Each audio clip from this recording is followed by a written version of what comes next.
ધારાસભ્ય જોવા જઈએ તો આ શબ્દ ખૂબ વજનદાર નામદાર શબ્દ છે.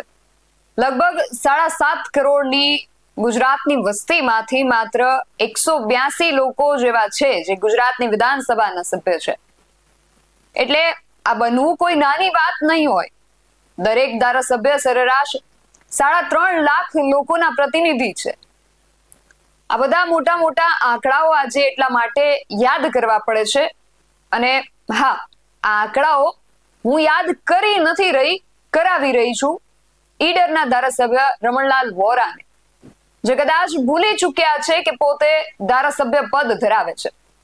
રમણલાલ વોરાનું નામ ફરી કયા વિવાદોમાં સંપડાયું છે તેની વિગત મેળવ્યા અહેવાલમાં.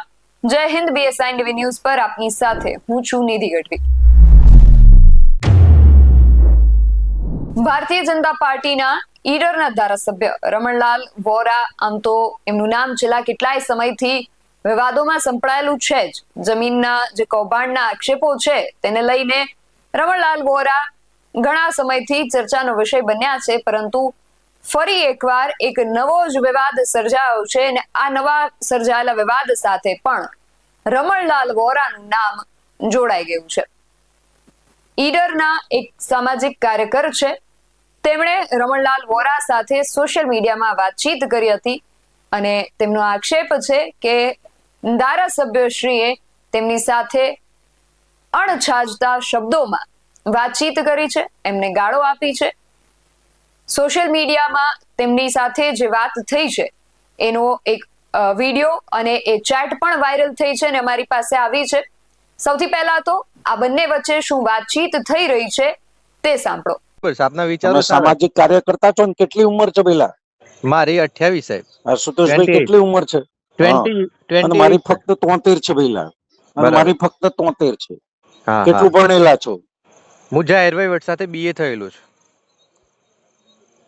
જાહેર વહીવટ સાથે BA થયેલો છું. LLB માં એડમિશન લીધું. જાહેર વહીવટ સાથે પેલા લો નો ગોલ્ડ મેડલિસ્ટ છું. બરાબર. હું લો નો ગોલ્ડ મેડલિસ્ટ છું પેલા. બરાબર. હું બેંક ઓફ બરોડામાં ઓફિસર હતો પેલા. હા હા હા. એટલે હું કઈ એમને પેલા તમે જેમને કહો એવી રીતે હું આવેલો માણસ નથી પેલા. ના, એવું ના હોય સાહેબ. કોઈ એટલું બધું મોટું નાનો નથી. 75 નો ડિવાઇસ લોકોથી ચૂંટાયેલા છો આપ. નહીં ને, હું તમને અરે ભાઈ સમજાવું, તારા કરતા મારા છોકરા મોટા છે ભાઈ. હા હા હશે. મારા મોટા છોકરાની બેબી કોલેજમાં ભણે છે પેલા. સામાજિક કાર્યકર્તા કરીને મને ગમે તેમ કહી દઉં, હું સાંભળું એ રમણલાલ વોરા નહીં પેલા. એવું નહીં, અમે ક્યાં ગમે તે સ્પષ્ટતાપૂર્વક. ના ભાઈ ના, બહુ ને સામાજિક કાર્યકર્તાઓ છું. રાજકારણમાં 52 વર્ષ થઈ ગયા ભાઈ, આજકાલનો નથી હું. હા હા હા. 22 વર્ષ ગુજરાત સરકારમાં મિનિસ્ટર રહ્યો છું ભાઈ. એટલે તમે 28 વર્ષના તમે આઈને અમને સમજાવો, આમ કરો ને તેમ, એવું સાંભળવા માટે તૈયાર ના? સોરી. ના સાંભળો. શું વાંધો સાહેબ? ના, એટલે તમે માનો કે અમે બધા હોશિયાર છીએ, અમે સોશિયલ મીડિયાના બધા ખોટું થઈ જશો, તે ભૂલ છે રમણલાલ વોરા માટે. હું તો છું સાહેબ, હું મારા મુદ્દાઓ. તમારે કઈ કહેવાનું હોય જરૂર મને કહી શકો. ફરીથી દોસ્ત સાંભળી લે જાણકારી માટે. તમારી સાબર ડેરી એ 36 તમને ભાવ વધારો આપે છે. ગુજરાતમાં 18 દૂધ સંઘો છે. ખેડા અને સાબરકાંઠા 9મા મહિના સુધી કોઈ આપતું નથી. એટલે તમને 3 મહિના પહેલા 60 રૂપિયા ડેરી આપી દીધા. એ ડેરીની ભૂલ છે ભાઈ. આટલા કરોડ રૂપિયાનું વ્યાજ ગણો. બરાબર બરાબર. સમજાય છે તમને? હા હા હા, સમજાય. એક વાર રૂબરૂ આવો એટલે આપણે બેસીએ. અને પછી તમે એમાં ટીકા ટિપ્પણ તો જોયું, ટીકા પણ તમારે શું ટીકા મેં સાંભળ્યું હોય ને, ભાષામાં જોડે વાત જ ન કરું પેલા. હા, શું એ સામાજિક કાર્યકર્તા બધા તોડે છે ભાઈ. શું વાત કરો છો તમે મને? હે, તમે ધમકાવો છો મને? તમે ધમકાવો છો? ધમકાવાની વાત નથી. તમે ભાજપના થઈ ગયા એટલે શું ગુંડા છો? વાત ના કર. તમે ગુંડા છો? તમે ધમકાવો છો મને? તમે 5 ટર્મ ધારાસભ્ય છો, મંત્રી રેલા છો, વિધાનસભાના સ્પીકર વાત કરું છું. તો મેં જે ટીકા તમારી ઉપર કરી છે, માનનીય રમણલાલ વોરાજી, સાંભળો. મેં તમારી ઉપર જે ટીકા કરી છે એમાં હું વળગી રહ્યો છું, તમારથી થાય એ કરી લો, બરાબર? મેં તમારા ઉપર ટીકા કરી છે ને એમાં હું વળગી રહ્યો છું, બરાબર? હું કોઈનાથી ગભરાતો નથી, હું સાચો છું, સાચા માટે લડું છું, લોકોના હિત માટે પ્રશ્નો ઉઠાવું છું. અરે ભાઈ, તો એ ડેરીની સામે તમારી ડેરી, તમારા ભાજપના મેન્ડેટ પર ચૂંટાયેલા લોકો તમારા ડેરીના ત્રેવડ હોત તો એ દિવસે આંદોલન માટે લોકો ભેગા થયા તો જવાબ આપવો હતો ને, તો આ બધું થોત જ નહીં. બિચારા પેલા અશોક ચૌધરી શહીદ થયા થતા જ નહીં સાહેબ. અને તમે મને ફોન કરીને ધમકાવો. ભાઈ એ ડફોર સમજ, આ 48 જણા અંદર થઈ જતા, કોને બહાર કાઢ્યા? આ તમારી ભાષા છે, આ ભાષા તમારી. આ સિવાય આ બંને જે ચેટમાં જે વાતચીત કરી છે એના જે સ્ક્રીનશોટ છે એ પણ વાયરલ થયા છે. આમાં આપણે જોઈ શકીએ છીએ આ બંને વચ્ચેની વાતચીતના જે સ્ક્રીનશોટ છે વાયરલ થયા છે. એમાં એ બંને સોશિયલ મીડિયામાં ચેટ દ્વારા વાતચીત કરતા દેખાઈ રહ્યું છે, જેમાં જે સામાજિક કાર્યકર છે એ રમણલાલ વોરાને કહી રહ્યા છે કે જેના કાન માત્ર તારીફ માટે ખુલ્લા હોય તેમની નિંદા ક્યારે સુધારે નહીં, ફક્ત અહંકાર વધારે. નિંદા સાંભળીને જો બહેતર થવાનું હોય તો કાકા તમે તો આજ દિવસ સુધી સૌથી બહેતર થઈ ગયા હોત. આ મેસેજનો રમણલાલ વોરા આ કાર્યકરને કંઈક એવો જવાબ આપે છે કે ડોક્ટર બહેતર છું અને રહીશ ભત્રીજા, આવા વિષયો મારા અને આપ વચ્ચેના નથી. મને લાગે છે કે આપણે બંને શક્તિનો દુરુપયોગ કરી રહ્યા છીએ. પહેલા મારી ભૂલ પછી આપની, હવે પ્રકરણ બંધ કરીએ. ત્યારે એમને જવાબ મળે છે કે કાકા મારી ભૂલ સત્ય બોલવાની, તમારી ભૂલ હતી એ સાંભળવાની હિંમત ન રાખવાની. અને એ પછી પણ આગળ ચર્ચાઓ થાય છે અને રમણલાલ વોરા અને આ જે સામાજિક કાર્યકર છે એની વચ્ચે વાતચીત થાય છે. અને જ્યારે સામાજિક કાર્યકર રમણલાલ વોરાને બોગસ ખેડૂત ખાતેદાર અંગે વાત કરે છે ત્યારે રમણલાલ વોરા જે શબ્દો માં સામાજિક કાર્યકરને જવાબ આપે છે એ ધારાસભ્ય માટે અણછાજતા શબ્દો છે. અને આ જે સામાજિક કાર્યકર છે એમનો એવો આક્ષેપ છે કે રમણલાલ વોરા જે છે એ એમને મેસેજમાં જવાબ આપીને ગાળો બોલીને પછી એ મેસેજ ડિલીટ કરી રહ્યા હતા. એ જે ચેટ છે એ પણ સામે આવી છે જેમાં રમણલાલ વોરા આ જે સામાજિક કાર્યકર છે એમને ગાળો આપી રહ્યા છે અને ત્યાર પછી જે મેસેજ છે એ ડિલીટ કરી રહ્યા છે. આપણે જોઈ શકીએ છીએ કે જ્યારે સામાજિક કાર્યકરે એવું કહ્યું કે એસીબીમાં ફરિયાદ આપવાનો છું, તમારી સંપત્તિ 5 ટર્મ ધારાસભ્યમાં, મંત્રીમાં કે વિધાનસભા સ્પીકરમાં કેટલી વધી એની તપાસ થશે. તમે વિધાનસભામાં પણ ગાળો બોલેલા છો એટલે મને બોલશો તો મને કોઈ ફરક પડવાનો નથી, તમારી માનસિકતા ખબર પડી ગઈ છે. આવું જ્યારે કહે છે ત્યારે રમણલાલ વોરા એમને મેસેજ કરીને એ મેસેજમાં ગાળો આપીને મેસેજ ડિલીટ કરી નાખે છે. પરંતુ એમણે ડિલીટ કર્યો એ પહેલા પણ આ જે વાતચીત છે એનો સ્ક્રીનશોટ થઈ ગયો હતો અને સ્ક્રીનશોટ આજે બધાની સામે આવ્યો છે. અને આ બાબતને લઈને આ જે સામાજિક કાર્યકર છે તેમણે પ્રતિક્રિયા પણ આપી છે. સાંભળીએ તેઓ આ વિષયને લઈને શું કહી રહ્યા છે. સાબર ડેરી પશુપાલકોના આંદોલન વખતે જ્યારે સાબર ડેરીમાં પ્રેસ કોન્ફરન્સમાં રમણલાલ વોરાએ જે 3 મુદ્દાની વાત કરી હતી, જેના બાબતે આપણે સોશિયલ મીડિયાના માધ્યમથી પશુપાલકોને એક વિડીયો બનાવ્યો હતો. જે વિડીયો રમણલાલ વોરાના ગ્રુપમાં ગયો હતો તે વ્યક્તિના ઉપર પણ રમણલાલ વોરાએ બીભત્સ કમેન્ટ કરી. ત્યારબાદ આ જે જમીન પ્રકરણનો મુદ્દો ચાલે છે પાલજનો ને દાવડનો, એ બાબતે આપણે એક વિડીયો બનાવ્યો જેથી રમણલાલ વોરાએ મને વોઇસ કોલમાં તાક ધમકી આપી, ના બોલવાના શબ્દો બોલ્યા, ગાળો બોલ્યા અને એટલા અહંકાર ને ઘમંડી ભાષાથી કે હું 52 વર્ષથી રાજકારણમાં 22 વર્ષનો મિનિસ્ટર અને આ 28 વર્ષનો છોકરો મારા ઉપર ટિપ્પણી કરે, મને પ્રશ્ન પૂછે. એટલે આ મીડિયા માધ્યમથી હું રમણ કાકાને કહેવા માંગુ છું કે લોકશાહીમાં જાહેર પદ પર હોય તો લોકો પ્રશ્ન પૂછી શકે, એટલે એમને જવાબ આપવાનો હોય, ના કે ધાક અને ધમકી. 22 વર્ષથી તમે મિનિસ્ટર રહ્યા હોય અને તમારી જો ભાષા ના સુધરતી હોય તો હવે લોકોએ સમજવું પડશે કે પ્રજાએ ચૂંટીને જે વ્યક્તિને ધારાસભ્ય બનાવ્યો છે એ ધારાસભ્ય પદના લાયક નથી. વધુમાં હું ગઈકાલે ઈડરમાં હતો તો મને જાણવા મળ્યું કે ઈડરની તો કેટલી સમસ્યાઓ છે. તો રમણ કાકા, તમે 5 ટર્મ ધારાસભ્ય રહ્યા તો ઈડરીઓ ગઢ બચાવ સમિતિને તમે શું મદદ કરી? ત્યાંના એક વ્યક્તિ છે લાલોડાના, એ અને તમારા સુપુત્ર ભૂષણ વોરાની ભાગીદારીથી ખનન ચાલતું હતું.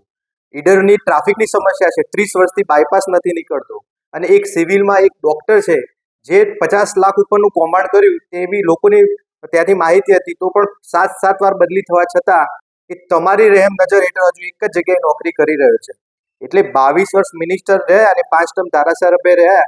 તમે લોકોના હિત માટે, ઈડરના વિકાસ માટે અને ઈડરની ધરોહર, ઈડરીઓ ગઢ બચાવવા માટે શું કર્યું એ મારે જાણવું છે. અને બીજું મને વધુમાં એ જાણવા મળ્યું છે કે તમારા મિનિસ્ટરના સમયગાળામાં જ્યારે તમે બોગસ ખેડૂત બન્યા 1995 થી 2017ના એફિડેવિટમાં તમે સ્વપાર્જિત કે વારસાઈની કોઈ જમીન નથી એવું બતાવેલું છે, અને 2022ના એફિડેવિટમાં તમે ખેડૂત ખાતેદાર બની ગયા. એ બોગસ ખેડૂત ખાતેદારથી તમે બોખલાઈ ગયા છો અને તમે ફક્ત ને ફક્ત તમારી સંપત્તિ બનાવી છે. તમારી સંપત્તિનો આંકડો 1000 કરોડની પાર જાય છે. એટલે હું તો સરકારના પણ મીડિયા માધ્યમથી કહેવા માંગુ છું કે એસીબી, ઇન્કમ ટેક્સ અને વિજિલન્સથી રમણલાલ વોરાની સંપત્તિ, એમના 2 સુપુત્ર ભૂષણ વોરા અને બીજો સુપુત્ર અને એમના પત્નીના તમામના નામે કેટલી સંપત્તિની, કેટલી જમીનો અને કેટલી જંગમ ને સ્થાવર મિલકત છે તેની તપાસ કરીને તટસ્થ કાર્યવાહી કરવામાં આવે. અને ભાજપના સંગઠન મહામંત્રી રત્નાકરજીને પણ કહેવા માંગુ છું કે આવા વ્યક્તિને તમે ધારાસભ્યની ટિકિટ આપો છો. ખરેખર કાયદેસરની તપાસ થવી જોઈએ આ જમીનના પ્રકરણમાં. અને આ જે લોકોને બીભત્સ ગાળો આપે છે, સચિવાલયમાં પણ લોકો અધિકારીઓને ધમકાવે છે, સ્થાનિક લોકો રજૂઆત કરે વિકાસ માટે તો પણ ગાળાગાળી કરે છે, વચ્ચે એક સરપંચને ગાળાગાળી કરી હતી. આવી ઘણી બધી માહિતીઓ મળી છે. એટલે રમણ કાકા, તમે સત્તાના નશામાં અહંકારથી ચૂર થઈ ગયા છો અને આવનારા સમયમાં લોકો તમારો અહંકાર તોડશે, ઘમંડ તોડશે. અને સરકારને પણ વિનંતી કરું છું કે તપાસ કરીને કાયદેસરની કાર્યવાહી કરવામાં આવે. મારા વોટ્સઅપ ચેટમાં તું ક્યાંય ખોવાઈ જઈશ, હું 52 વર્ષથી રાજકારણમાં છું, 22 વર્ષથી મિનિસ્ટર છું, અને એવા અહંકારથી બોલતા હતા અને ધાક ધમકીને ગાળો જે બોલતા હતા, જે હું અહીંયા બોલી નથી શકતો, અને વોટ્સઅપ ચેટમાં પણ ગાળો લખીને ડિલીટ કરી દેતા હતા. અને વોટ્સઅપ ચેટમાં પણ જે ધારાસભ્ય પદ પર હોય અને આટલા વર્ષથી રાજકારણમાં હોય એ માણસ કેટલો પરિપક્વ હોય, એના જોડેથી તો આપણને શીખવા મળે. પણ નહીં, અહીં તો ચડ્ડી પહેરતા શીખી જા, અને એવા અપશબ્દો ઘણા બધા બોલ્યા હતા અને અમુક શબ્દો અહીંયા કહી નહીં શકતા. આ સિવાય આમ આદમી પાર્ટીના નેતા છે જયદીપસિંહ ચૌહાણ, તેમણે પણ રમણલાલ વોરા પર આકરા આક્ષેપો કર્યા છે. સાંભળીએ તેઓ શું કહી રહ્યા છે. ચૌહાણ, પ્રદેશ સંગઠન મંત્રી, આપ ગુજરાત, એક સોશિયલ એક્ટિવિસ્ટ છે અને આપણા એમના કહેવા મુજબ પીઢ રાજકારણી શ્રી રમણલાલ વોરાજી અને એ સોશિયલ એક્ટિવિસ્ટ વચ્ચેની વાતચીતનો એક ઓડિયો વાયરલ થયેલું છે.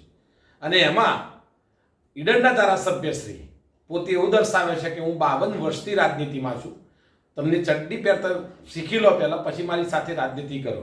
અને ક્યાંક ને ક્યાંક એમના સંવાદની વચ્ચે એવું કહેવા માગે છે કે ગુજરાતભરના જે દૂધસંઘો છે 18, એ પૈકીના માત્ર ખેડા અને હિંમતનગર અથવા તો સાબરડેરી એક એવા દૂધસંઘો છે કે જે ખરેખર 39 સુધીમાં જે નફાની વહેંચણી થવી જોઈએ એની જગ્યાએ 36 સુધીમાં એ નફાની વહેંચણી કરે છે. એનો મતલબ કે 3 મહિનાનું વ્યાજ ખરેખર એ સંઘોએ જે તે દૂધ ઉત્પાદકો પાસેથી વસૂલવું જોઈએ. અને એમાં સાથે સાથે હાસ્યાસ્પદ વાત એ છે કે એમ કહે છે કે હું 52 વર્ષથી હું પોતે લોયલ, પોતાની જાતને એવું કહે છે કે હું લોયલ વ્યક્તિ છું, LLB છું. મારે સાહેબશ્રીને કહેવું છે, આપનો આભાર પણ માનવું છે કે તમે સારું યાદ કરાયું કે 30 અથવા તો 39. હું આપના આ વિડીયોના મારફતથી કહેવા માગું છું અને સભાનતાથી કહેવા માગું છું, સોશિયલ એક્ટિવિસ્ટ સાથે મારે કોઈ જ બ્લડ રિલેશન નથી, કોઈ પોલિટિકલ રિલેશન નથી. પણ ક્યાંક ને ક્યાંક આપ જે કહો છો કે ભાઈ 300ના બદલે 39 વેચાવો જોઈએ, એનો નફો વેચાવો જોઈએ, તો હું આ વિડીયોના મારફતથી બિલકુલ સભાનતાથી ફરીથી કહું છું કે ખરેખર નાણાકીય વર્ષની જો ગણતરી કરીએ તો 31 માર્ચે આનું સર્વેયું નીકળતું હોય છે. એનો મતલબ કે નફાનો આંકડો 1/4 કોઈ પણ નાણાકીય વર્ષ એટલે કે 1 એપ્રિલથી નફાનું તારાતોડ નક્કી થઈ જતું હોય છે. તો હું એમ આપનો જ જવાબ આપતા શબ્દોમાં આપું છું કે ખરેખર શા માટે ગુજરાતભરના પશુપાલકોના આવા તમામ સંઘોના જે લાભકર્તા અથવા તો જે ગ્રાહકો છે એ શા માટે 1/4થી વ્યાજ ન લે? તમે 300ની વાત છોડ દો, 1/4થી વ્યાજ આપવું જોઈએ, કારણ કે નફા ત્યાં સુધીમાં નીકળી જાય છે. નાણાકીય વર્ષ 1 એપ્રિલથી 31 માર્ચની ગણતરી થતી હોય. તમે 300-900ની વાત છોડ દો સાહેબ, તમે લોલીપોપ આપવાની વાતો કરો છો. તમે 52 વર્ષની રાજનીતિની ક્યાંક ને ક્યાંક વાત કરો છો. દસાડાએ 2017માં તમને બતાવ્યું છે કે કેવા તમે અનુભવી છો. શાંતિ રાખો, તમે દુષ્સંગોની વાતો રહેવા દો.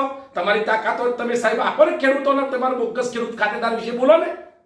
ઈડર અને સમગ્ર સાબરકાંઠા ગુજરાત જાણવા માંગે છે કે તમારા ઉપર જે ખેડૂત ખાતેદાર વિશેનો જે કેસ છે હકીકતમાં શું છે. આવો બહાર ખુલીને. તમે ચડ્ડી પહેરાવતો ને તમે શું તમે માનો છો? તમે પોતે એમ કહો છો કે LLB છું, વકીલ છું, તો તમારે એ પણ જાણવું જોઈએ કે 18 વર્ષની વ્યક્તિ ભારતીય સંવિધાનની અંદર, લોકશાહીની અંદર દરેક વ્યક્તિનો અધિકાર છે. તમે ચડ્ડી પહેરવાની વાત ના કરી શકો આ રીતે. તમને શોભતી નથી. અને તમે થર્ડ જનરેશનની વાત કરો છો કે મારા દીકરાનો દીકરો તમારા જેટલો છે. તમારા દીકરાનો દીકરો હોય તો તમને અભિનંદન. બાકી અમે અથવા તેવા સોશિયલ એક્ટિવિસ્ટો અને આમ વ્યક્તિ સવાલો પૂછશે અને સવાલોના જવાબ આપવા માટે તમે બંધાયેલા છો. તમારી જવાબ આપવાની તાકાત ના હોય તો પદ છોડી દો. ઓટોમેટિક પ્રશ્ન જેની કહે પૂરો થઈ જશે. તમારા પદ ઉપર પણ બેસવું છે અને ચડ્ડી પહેરતા શીખવાડવી છે. એ ના ભૂલવાનું. તમે વોટ લેવા જ્યારે જતા ત્યારે પૂછ્યું તો તને ચડ્ડી પહેરતા આવડે છે નથી આવડતી? એ તો 18 વર્ષના વ્યક્તિના વોટ લીધા છે તમે અને ચડ્ડી પહેરવાની વાતો કરો છો. શરમ નથી આવતી? ધન્યવાદ. ભારત માતા કી જય. જય. તો ઈડરના જે સામાજિક કાર્યકર છે આશુતોષ રાઠોડ અને આમ આદમી પાર્ટીના આ નેતા જયદીપસિંહ ચૌહાણ, આ બંને જે છે એ રમણલાલ વોરા પર આકરા આક્ષેપો કરી રહ્યા છે. આપણે ચેટમાં જોયું, ઓડિયો ક્લિપમાં પણ સાંભળ્યું કે રમણલાલ વોરા જે રીતે સામાજિક કાર્યકર સાથે વાતચીત કરી રહ્યા છે એ ધારાસભ્ય પદને અશોભનીય છે. અને આપણે ગઈકાલે જ જોયું હતું કે એમના જે મિત્ર કહી શકાય એવા અને પૂર્વ ધારાસભ્યએ પણ પૂનમભાઈ મકવાણા જે છે તેમણે પણ એક પત્ર લખીને આ જે કૌભાંડ છે તેમાં આગળ વધુ તપાસ કરવા માટે અપીલ કરી છે, રજૂઆત કરી છે. અને રમણલાલ વોરા જે છે એ હવે એક આ નવા વિવાદમાં સંપડાયા છે અને કદાચ ધારાસભ્ય શ્રી ભૂલી ગયા છે કે પોતે ધારાસભ્ય છે અને એમણે કેટલી મર્યાદામાં રહેવાનું હોય છે. એ કદાચ એમની મર્યાદા જે છે એને ભૂલીને મર્યાદાની બહાર પહોંચી ગયા છે. હવે જોવું એ રહ્યું કે એ રમણલાલ વોરા જે છે એ પોતાની મર્યાદાની જે સીમાઓ છે એને વધારે છે કે પછી સીમાઓની અંદર પરત ફરે છે. આ વિષયને લઈને તમારું શું માનવું છે અમને કમેન્ટ કરીને ચોક્કસથી જણાવજો. આવા જ વધુ અહેવાલો સાથે મળતા રહીશું. તમે મારી YouTube ચેનલને સબસ્ક્રાઇબ કરવાનું અને અમને Facebook અને Instagram પર ફોલો કરવાનું ભૂલશો નહીં. બાકી નવી અપડેટ્સ માટે આપ જોતા રહો BSI TV ન્યૂઝ. નમસ્કાર.